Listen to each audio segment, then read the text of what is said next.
నమస్తే, welcome to Andhraprabha. నేను లక్ష్మి.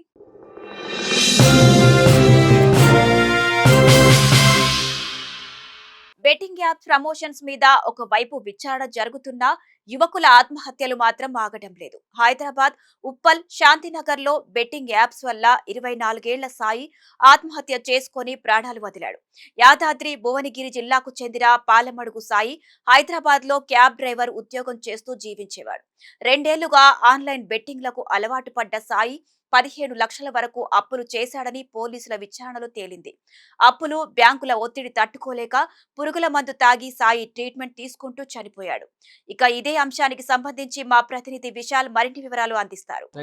తెలుగు రాష్ట్రాల్లో ఎంతో మంది యువకులను పొట్టన పెట్టుకున్న బెట్టింగ్ యాప్స్ తాజాగా మరో యువకుడు చనిపోవడానికి కారణమైంది.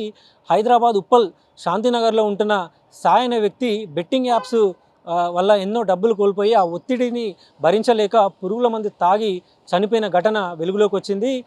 ఇప్పటికే తెలుగు రాష్ట్రాల్లో ఎంతోమంది యువకులు ఈ బెట్టింగ్ యాప్స్లో పెట్టుబడులు పెట్టి ఆ డబ్బులని చెల్లించలేని స్థితిలోకి వెళ్ళిపోయి ఒత్తిడికి లోనయ్యి ఎంతోమంది యువకులు చనిపోయారు. ఇదే ఏడాది నవంబర్లో సంగారెడ్డి జిల్లాలో 2 ఈ బెట్టింగ్ యాప్స్కు బలైపోయారు. ఒకరు కానిస్టేబుల్, మరో వ్యక్తి అఖిల్ అనే వ్యక్తి కూడా ఈ బెట్టింగ్ యాప్స్లో లక్షల రూపాయలు పెట్టి దాన్ని తీర్చలేక ఒత్తిడికి లోనై ఆత్మహత్యకు పాల్పడ్డారు. చాలామంది ఉరివేసుకొని అదేవిధంగా పురుగుల మందు తాగి యువకులు ఆత్మహత్యకు పాల్పడుతున్నారు.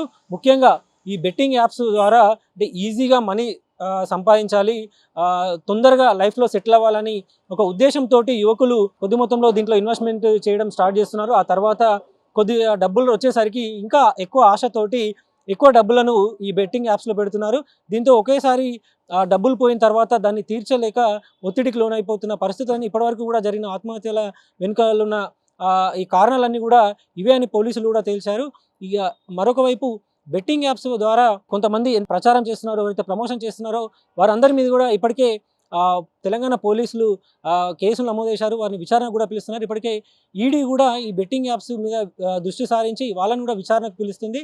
ఇక ఇప్పటికే hero Vijay Deverakonda, cine actor Prakash రాజ్తో పాటు సోషల్ మీడియా ఇన్ఫ్లుయెన్సర్లు అందరి మీద కూడా పోలీసులు కేసులు నమోదు చేశారు. ఇప్పటికే ఈ సినీ యాక్టర్లు ఈ బెట్టింగ్ యాప్కి సంబంధించిన విచారణకు హాజరయ్యి తాము తెలియక చేశామని కూడా ఒక వివరణ ఇచ్చుకున్నారు.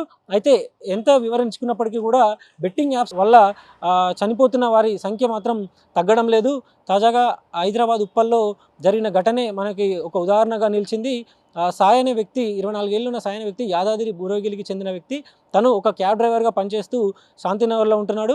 బెట్టింగ్ యాప్స్లో దాదాపు 15 లక్షల రూపాయలని ఇన్వెస్ట్మెంట్ పెట్టి కొంతమంది సొంతూరులో అప్పులు చేసి బ్యాంకుల ద్వారా వ్యక్తిగత రుణాలు తీసుకొని ఇలా 15 లక్షల వరకు కూడా బెట్టింగ్ యాప్స్లో పెట్టుబడులు పెట్టి దాన్ని పోగొట్టుకున్న తర్వాత అప్పులు ఇచ్చిన వారి నుంచి ఒత్తిడి పెరగడం, బ్యాంకుల నుంచి ఒత్తిడి పెరగడంతో ఆ ఒత్తిడిని జయించుకోలేక తను పురుగుల మందు తాగి ఆత్మహత్యకు పాల్పడ్డాడు. ఇప్పుడు ప్రస్తుతం ఈ కేసు ఉప్పల్ పోలీస్ స్టేషన్ పరిధిలో ఉప్పల్ పోలీస్ అధికారులు దీన్ని విచారణ చేస్తున్నారు. ఇక ఒకవైపు తెలుగు రాష్ట్రాల్లో బెట్టింగ్ యాప్స్ వల్ల యువకులు చనిపోతున్నప్పటికీ పూర్తి స్థాయిలో పోలీసులు దీన్ని నియంత్రించలేకపోతున్నారు. ముఖ్యంగా ఈ బెట్టింగ్ యాప్స్ మరణాలకి చెక్ పెట్టాలంటే దీనికి సంబంధించిన సైబర్ ఫ్రాడ్కి ఎట్లయితే ప్రభుత్వం ఫోకస్ చేసిందో బెట్టింగ్ యాప్స్ మీద కూడా మరింత కఠినంగా దీని మీద ప్రత్యేక నియంత్రణ చట్టం తీసుకురావాలి, దీని మీద కఠినంగా చర్యలు కూడా తీసుకోవాలని డిమాండ్లు వినిపిస్తున్నాయి. కెమెరామెన్ రఘుతో విశాల్, ఆంధ్రప్రభ.